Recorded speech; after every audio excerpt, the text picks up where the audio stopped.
Salut à tous, alors aujourd'hui je reviens pour vous faire une vidéo sur un thème qui est un peu plus sensible, qui est un thème dont beaucoup de gens qui vivent à l'étranger sont confrontés. Donc on va parler aujourd'hui du mal du pays, donc quand je dis mal du pays en anglais on dit homesickness, et je pense qu'en fait le terme anglais est beaucoup plus approprié. Homesickness ça veut dire être malade de notre maison, en fait être malade du fait que nous ne sommes pas chez nous, du fait que nous ne sommes pas entourés de notre famille, de nos amis, du fait que nous ne sommes pas dans notre zone de confort. Donc dans cette vidéo, je vais vous raconter un petit peu mon expérience personnelle. Comment est-ce que je fais moi pour affronter le mal du pays ou le homesickness? Comment je fais pour essayer de passer outre en fait? Et comment je fais pour être heureuse dans un pays qui n'est pas le mien, dans un pays qui est complètement différent du mien. Et puis je vais vous raconter aussi un petit peu mon passé, comment moi j'ai décidé de partir, etc. Tout d'abord, le mal du pays c'est quoi? C'est quand on a un moment de faiblesse, quand on vit à l'étranger, qu'on a un moment de faiblesse, on regarde des vidéos, on regarde des photos, on pense à nos proches et de suite on a ce côté fatal qui nous dit mais mince, mais qu'est-ce que je fais ici? Mais je suis en train de perdre beaucoup de moments avec mes proches, avec mes amis, je suis en train de perdre beaucoup de choses dans la ville où je suis née, dans la vie où j'ai grandi. Et ça me manque, et qu'est-ce que je fais ici? Je suis complètement étrangère à ce pays-là, à cette ville-là, je suis pas du tout dans ma zone de confort. Voilà. Et là, en fait, si vous n'arrivez pas à affronter cette chose-là, si vous n'arrivez pas à la surmonter, vous pouvez rentrer dans un état un petit peu je vais pas appeler ça une dépression, mais un petit état dépressif qui peut être assez mauvais parce que vous pouvez rentrer dans un état complètement négatif. Vous ne ferez plus du tout attention à ce qui vous entoure et où votre seul objectif sera de rentrer. Mais pas forcément de rentrer, mais de vouloir rentrer. Donc c'est des choses complètement différentes.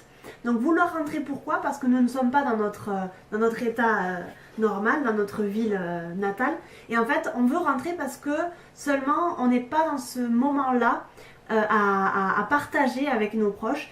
Mais on oublie complètement qu'en fait qu'on est en train de vivre autre chose qui est complètement fou et complètement génial et que beaucoup de gens ont envie en fait.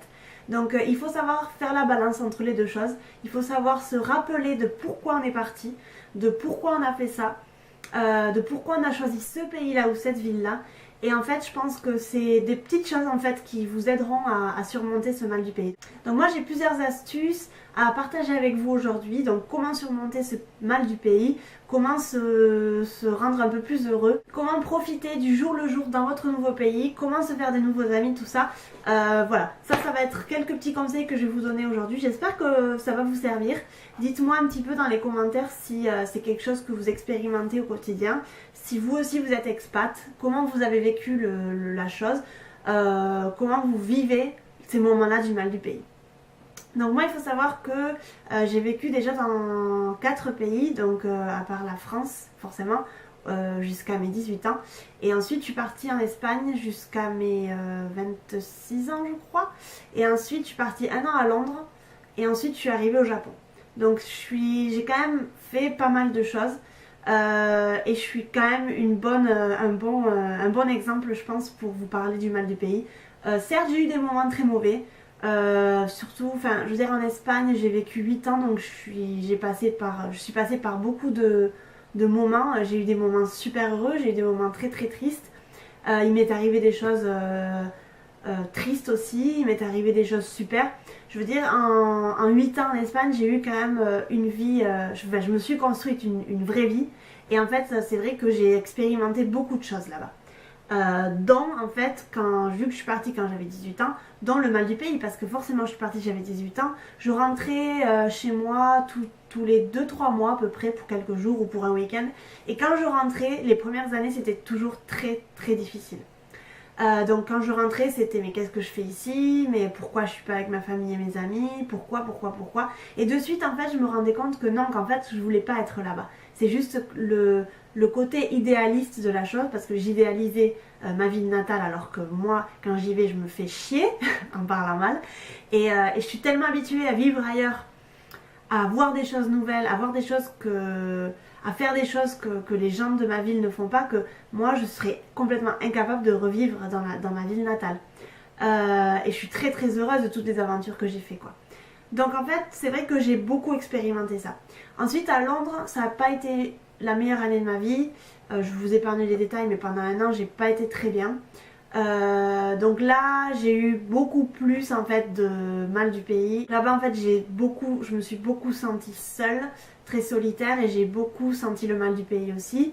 Comment je faisais pour essayer de le combattre? Je faisais des choses que j'aimais. Donc j'allais au yoga, j'allais courir. Ça c'est deux choses que j'aime beaucoup faire. J'allais dans des cafés en fait, parce que moi je suis une très grande fan des cafés. Je cherchais toujours, parce qu'à Londres c'est vrai que c'est une ville géniale, donc on peut pas trop se plaindre. J'allais dans des cafés, je cherchais les derniers cafés à la mode. Je m'asseyais avec un livre dans un parc, parce que Londres c'est rempli de parcs. En fait je faisais tous ces petits gestes qui me font sentir bien. Donc en fait, si vous avez une liste des choses qui vous font sentir bien, faites-les. N'importe où vous êtes, faites-les. Et vous allez vous sentir bien. Vous allez vous sentir à l'aise. Vous allez vous sentir dans votre zone de confort. Parce que pourquoi on a le mal de pays? Pourquoi on n'est pas bien? Parce qu'on est complètement en dehors de notre zone de contrôle. On ne contrôle pas ce qui est en train de nous arriver. Ce n'est plus nos habitudes. C'est plus ce qu'on a vécu quand on était petite. C'est plus ce qu'on a vécu quand on était adolescente. Et du coup, on est obligé de se débrouiller tout seul. On est obligé de trouver des solutions tout seul. On est obligé de, même si ça va pas, d'essayer d'aller bien. Donc c'est assez compliqué. Voilà au niveau de mon expérience un peu personnelle. C'est vrai que j'ai toujours su combattre le mal du pays. Je me suis jamais trop laissée impressionner par ça. Je sais que ça fait partie du jeu, donc finalement j'accepte. Quand vous avez un moment comme ça un peu down, n'essayez pas de le contourner. Acceptez-le et vivez-le, parce que c'est important de le vivre, c'est important de sentir les côtés négatifs aussi de l'expatriation. C'est pas que du rose, ça je peux vous assurer que c'est pas que du rose. D'ailleurs je vais faire une vidéo sur être expat, comment ça se passe au jour le jour. Donc ça c'est vrai que c'est une vidéo qui me tient à cœur. J'espère que c'est quelque chose qui vous intéresse aussi. Donc vivez ce moment-là. S'il faut pleurer, pleurez. Si vous voulez rester enfermé pendant un jour entier, regarder des films, restez enfermé. Si vous voulez sortir et voir vos amis, faites-le. Il faut que vous sachiez vivre ces moments. La vie, c'est pas tout rose. Surtout quand on est expat, c'est difficile. Et quand on est très très loin, c'est encore plus difficile parce qu'on est complètement étranger à tout ce qui nous entoure. Donc c'est difficile, c'est compliqué. Mais en fait, quand on se rend compte de tout ce qu'on est en train de vivre, de toutes les belles choses qui nous entourent, de toutes les choses qu'on apprend au jour le jour, parce que pour moi c'est quand même la chose numéro 1, c'est apprendre, parce que je suis quand même très très curieuse, j'ai une très grande soif d'apprendre et je suis très toujours vouloir savoir tout, etc. Et ça pour moi c'est la victoire, pour moi c'est quelque chose qui est complètement au-dessus de ces moments-là négatifs. Donc qu'est-ce que je vous dirais quand vous avez vos moments de homesickness? Déjà, il y a quelque chose de très intéressant et très important à faire, c'est faire 2 listes. Donc dans la première liste, vous allez écrire tout ce qui vous a poussé à partir. Donc pourquoi vous êtes parti de votre ville natale? Qu'est-ce qui a fait que vous ayez décidé de choisir ce pays-là concrètement? Pourquoi vous avez choisi de partir à ce moment-là? Toutes ces petites choses en fait qui vont vous motiver en fait et qui vont vous rappeler le pourquoi du comment, pourquoi vous êtes ici maintenant. Et ensuite la deuxième liste, ça va être pourquoi j'ai choisi cet endroit-là. Donc qu'est-ce qui m'a interpellée, qu'est-ce qui me passionne à cet endroit-là, qu'est-ce que j'aime au jour le jour ici, parce que si vous vivez au jour le jour dans un endroit, vous allez commencer à apprécier des choses. Ne mettez rien de négatif, ne mettez pas je déteste le camion des poubelles à 5h du mat, ne mettez pas ça, mettez pourquoi vous avez choisi ce pays-là, qu'est-ce qui vous a poussé à choisir ce pays-là, et tout ce qui est positif dans votre quotidien dans ce pays que vous avez choisi. Chaque fois que vous aurez vos moments de homesickness, relisez ces 2 listes-là. Relisez-les et vous allez vous rendre compte que la décision que vous avez prise, en fait, elle a été complètement pensée, elle a été complètement mûrie.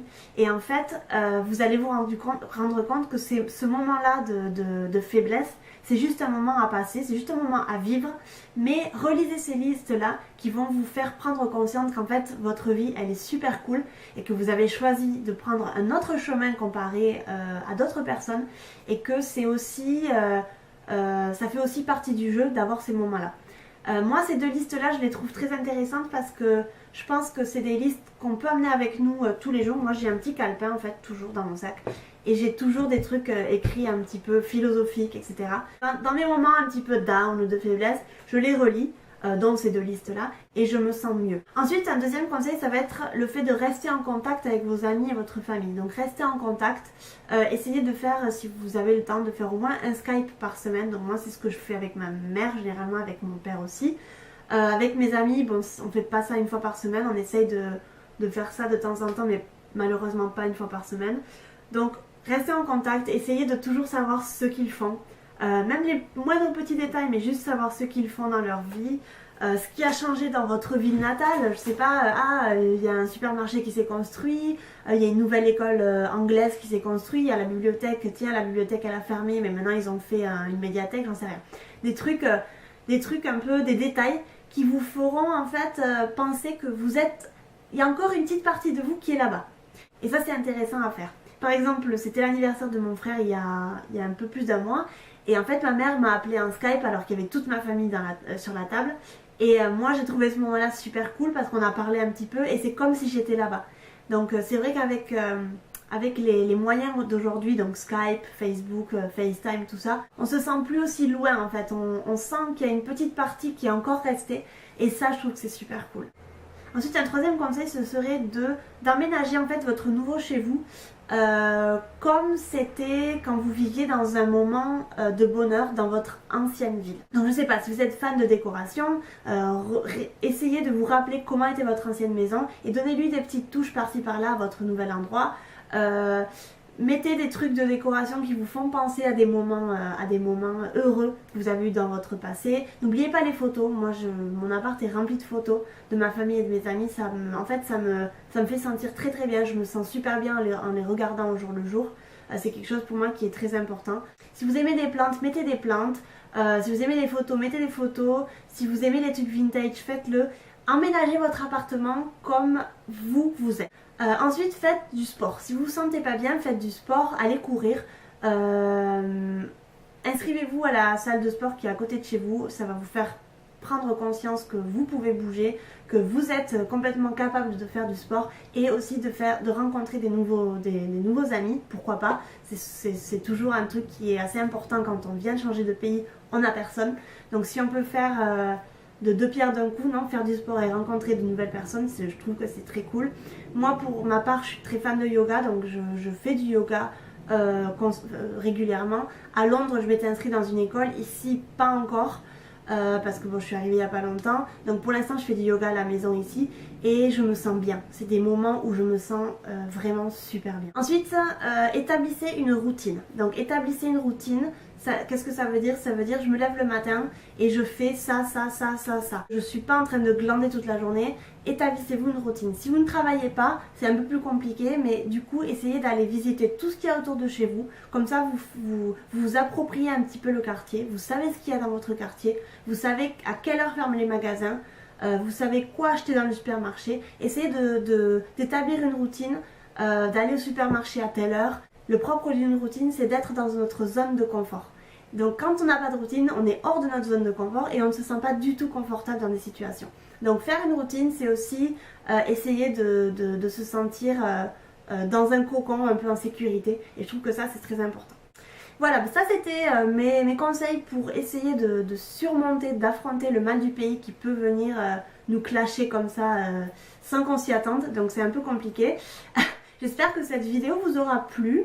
En tout cas, n'hésitez pas à la partager avec vos amis, expats ou pas. Si vous pensez un jour à vous expatrier ou à partir pour 1 an, 2 ans ou même 6 mois ou même faire un voyage, n'hésitez pas à me raconter un petit peu vos expériences ou vos futures expériences dans les commentaires. Je compte faire une vidéo donc sur vivre à l'étranger c'est quoi, l'expatriation c'est quoi. J'espère que ça peut vous plaire en tout cas et ça peut vous intéresser. Et puis je vous dis à très bientôt dans une nouvelle vidéo. Bye bye.